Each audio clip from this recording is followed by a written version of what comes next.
Kickoff of the 2025 college football season is just around the corner. These are three big questions I have for the Tennessee Volunteers entering the 2025 season. Hello, everyone. Once again, I'm Chris Phillips of SEC Unfiltered. Appreciate each and every single one of you tuning in. Make sure you like, subscribe, turn on notifications. Check us out via podcast, wherever you get your podcast. You can also find us across all social media platforms as well as our website, secunfiltered.com. As always, we're brought to you by our friends over at FanDuel. Visit FanDuel.com/SECU to join today and get started with $150 in bonus bets when you win your first $5 bet. Once again, that's FanDuel.com/SECU to get $150 in bonus bets today.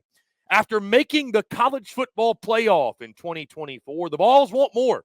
These are three big questions I've got for Tennessee football entering the 2025 college football season.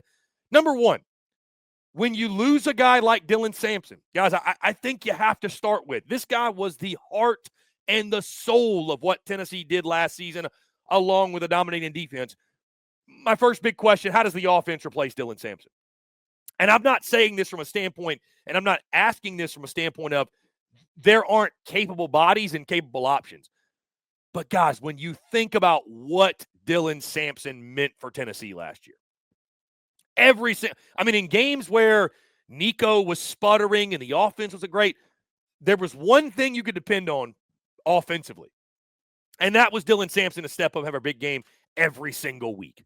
I mean, the guy still didn't get enough recognition for what he did. Should have been a Heisman Trophy finalist, in my opinion. Like, he had that kind of season.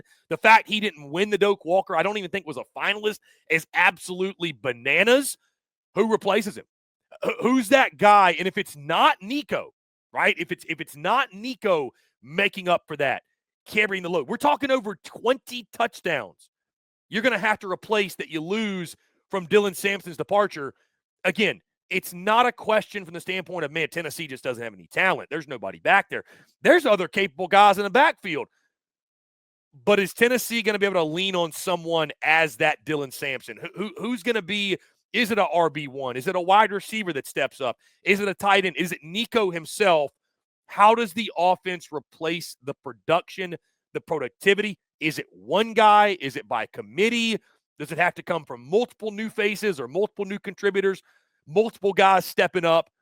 How does the offense replace Dylan Sampson? My second big question for Tennessee football, and guys, you have to look at the schedule. And we'll talk about this later this offseason about what's the most important game of the season. But for me, my second big question for Tennessee, will another trip to the swamp wreck Tennessee's college football playoff hopes? It's a question that has to be asked. You look at Tennessee, obviously have not won in this building since 2003. I'm sure many Vol fans that are tuned in right now just cringed at me mentioning the fact that Tennessee has to go down to Gainesville this season. And guys, you look at Josh Heupel. And it's no knock. I love Josh Heupel. I think Josh Heupel's a top 5 coach in the SEC. But you look at Josh Heupel since he's gotten to Knoxville.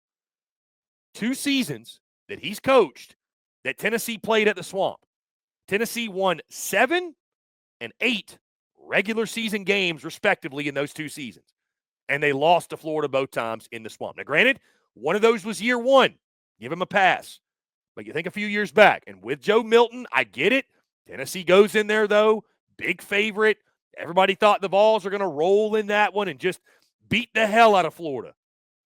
And we all know what happened. So that game, you could argue, in my opinion, is going to define Tennessee's season in so many different ways. It's going to shape, I think, whether there's no way, I will go on record, there is no way Tennessee's getting into the college ball playoff, they don't beat Florida in the Swamp. You're going to have to break that streak. And I mean, I understand Florida's going to have a pretty good team this year. DJ Lagway is one hell of a player. But if you're where you want to be as a program in year 5 under Josh Heupel, you're not losing to Florida this season. You're not losing to Florida in the Swamp. I don't care where the game's being played. I don't care how much hype and excitement, Billy Napier's program has with DJ Lagway. If you're where you think you should be and where I think you should be, year 5, you should not be losing to Florida in the Swamp. I don't care where the game's being played either. You shouldn't be losing to Florida. Not with where they are and where you are. And from a talent perspective, you should not lose that game. So, another big question. Will another trip to the swamp wreck the college football playoff hopes of the Vols? And my third and final questions, guys, we go back to the quarterback position. You have to. It's the most important position on the field. Can Nico take the next step in the offense? I think we all agree Nico is an extremely talented player. I mean, he was the only thing that really gave you any hope in the Ohio State game, right? But he's got to get better. Like the jump, he has an opportunity to make the biggest jump at the quarterback position of anybody from 2024 to 2025. A lot of this question falls on Josh Heupel as well. I think a lot of the pressure here falls on Josh Heupel, putting him in the best possible position to succeed. We've talked about some other teams and their lack of production at the wide receiver position. I mean, guys, Tennessee's wide receiver group, in my opinion, was the most disappointing position group in the entire conference last year. When you thought about the hype and the expectation and some guys that were returning and some new guys you added, they just weren't very good. There weren't any difference makers, any game changers at wide receiver. They got to help him there too. But guys, if Tennessee's going to match the win total from last year, if they're going to get back to 10-2 or better, if they're going to get to the college football playoff, which I think that's kind of become the standard and the expectation in Knoxville, right? The Vols should get to the college football playoff. That's the thought process of those in Knoxville.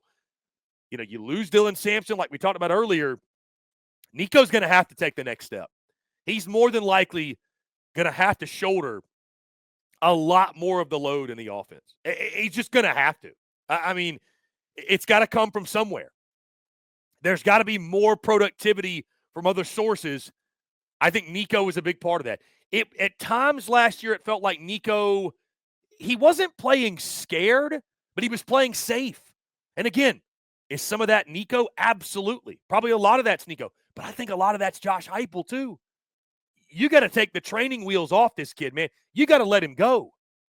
You know, so I'm excited. I'm fascinated to see how much different and what type of step Nico takes from 2024 to 2025. I think how big of a step he takes, again, probably controls the ceiling of this football team and whether they're a college football playoff contender or not in 2025. So, again, my three big questions for Tennessee football entering a very important 2025 season. Number one, how does the offense replace Dylan Sampson?